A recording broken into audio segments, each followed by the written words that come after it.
I love the colors, so I'm really impressed with you guys.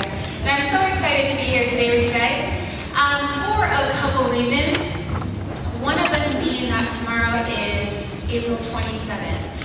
And for me, April 27th is a significant day. 3 years ago, April 27th, 2012, I logged onto Facebook and sent a friend request to a complete stranger and sent him a message and told him I wanted to sign up as a coach. And I signed up as a coach on April 27th, and I was totally scared. I had so many concerns, so many fears. It was a decision that I had been thinking about for months. I had actually ordered Shakeology as a customer lead for somebody I'd never heard from them. And I knew that this is something that I wanted to do, but I had so many fears about my past, my history, and self-doubt.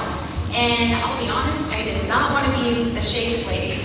I didn't want people to think of me and see my number come up on the caller ID and run and hide. I had a lot of fears about network marketing.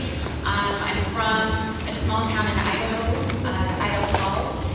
Anybody from Idaho Falls? Yeah, I didn't think so. And it's a small town, and there's a big network marketing company that's based in Idaho Falls, that started in Idaho Falls. So I thought, I'm gonna adjust this a little there. I didn't want to be one of them, because I really didn't have good experience with how they were building their business, and so I didn't like it. I didn't like network marketing. And I decided, well, I'm gonna do this, I'm gonna do it my way, and I'm not gonna be that person, and I'm not gonna have a home party, because I was so sick of being invited to home parties. I thought, I'm not gonna do that. I'm gonna build this on social media. But here's the thing, I had no clue about social media. I had the entire year before had made one Facebook post when my daughter was born. So I had no clue how it worked. I had less than 200 friends on Facebook. If I got on Facebook, it was to delete people, because I'm like, yeah, we're not really friends. I don't want you to see anything that I post, even though I don't post, I just had so many fears about making a post on social media, and I really had no idea about anything.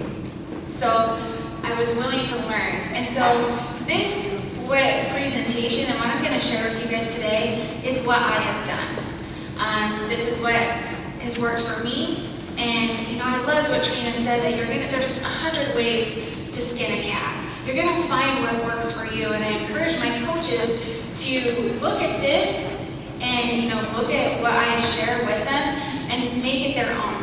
Find a way that it resonates with them. I think that will work for me. But this is truly just what I've done. And you may find some social media expert that will say, that's not smart or whatever. But I feel Beachbody is different. I feel Beachbody is a unique thing. So, first thing first that I'm going to tell you, if you're going to build your Beachbody business on social media, is you need to have a public account. Really basic, I know, but that's the first thing and number one thing to start with. I am surprised how many people think that they can turn off the lights on their business. Say you had a storefront, envision that, and you turn off the lights and you board up the windows and you hide it behind a mountain, and then you're like, how come I'm not growing? How come I'm not meeting anybody? And it's because you're hiding and you're keeping it private. And I understand there's fears here, because I had them. I had an abusive boyfriend in college that I did not want to find me. The guy is psychotic. So I didn't want him to find me. So you can block. You can block people. They don't get a notification. They don't get a reminder that, oh,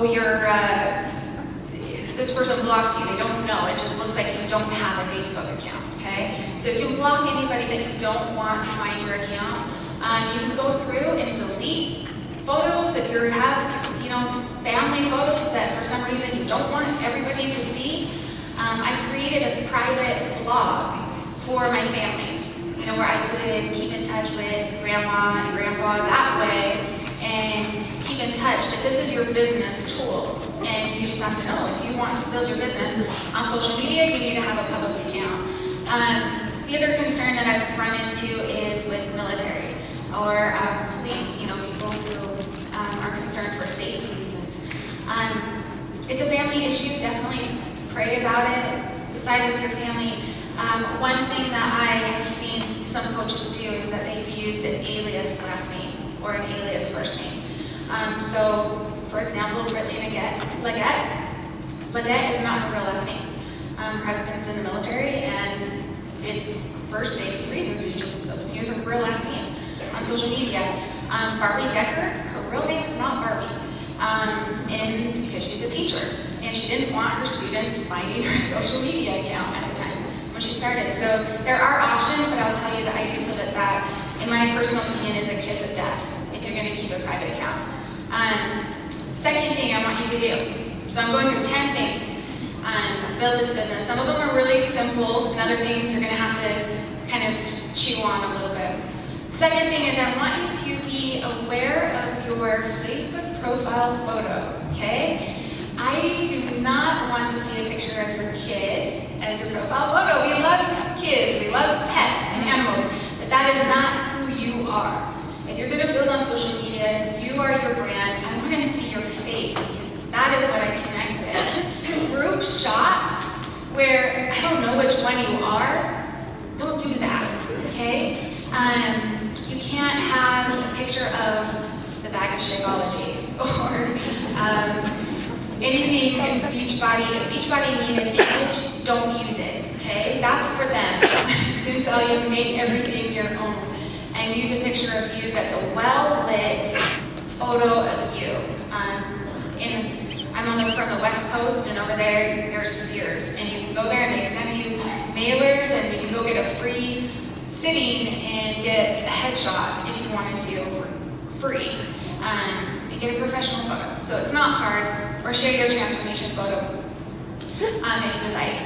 The third thing that I want you guys to do, and this is what I did when I started and knew I wanted to build my business on social media, is I made a list of names. When growing up, I was not the life of the crowd. I was not as popular. I was very much in my own little world, doing my own thing. And I didn't know a lot of people. And in Idaho Falls, there's about 60, 70,000, so it's not too small and not too big. But there was a top 10 coach, some of you guys might know him, Scotty Hobbs, who had already, I felt, invited the entire city to be a Beachbody coach. So I'm like, everybody already knows about this. I've got to find new people, or I have to find a way where people will connect with me and want to join my business. So I started off with making just a list of names. Now, even if you're on Facebook, you're building this on Facebook, and you have your list of friends, that's not enough. I want you to literally either write it down on a piece of paper or use a Google spreadsheet. It doesn't really matter, but you just need to write your names down elsewhere. Not just you're looking at your friend list and being like, oh, I have 500 people on here that I can talk to.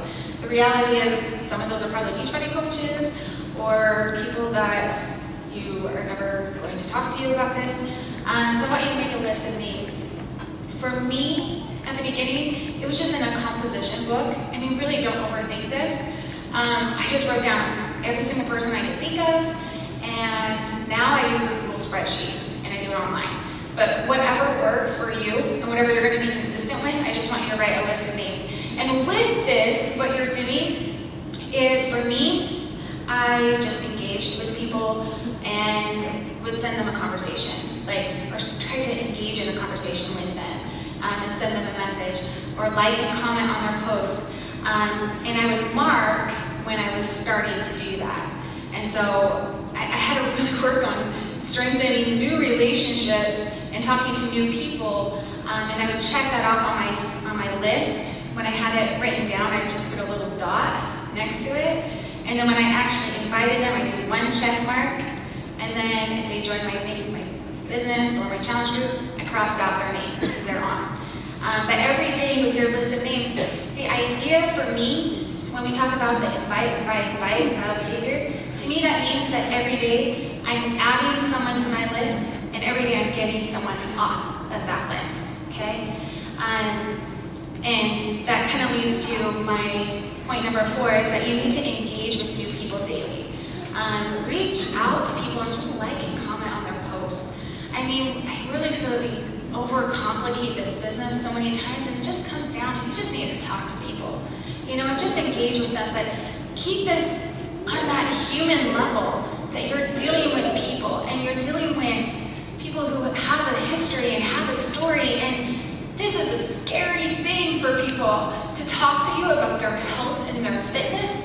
Like, we lie on our driver's license. Like, what makes me think that someone's gonna talk to us about something so personal, right? They will if you treat them like an individual, I don't use scripts. I don't believe in scripts either because it's just not natural. Like, I could always tell if someone was using a script on me, and I immediately felt that they were trying to use me, or they didn't really care about me. They didn't even care enough about me to write out a sentence for me, and that's how I felt. And I think that's how others feel too. So take the time, and I love how Trina broke that down on how you can engage with people and invite them. But I will tell you with this, don't overthink it, because I feel that you can give the worst praise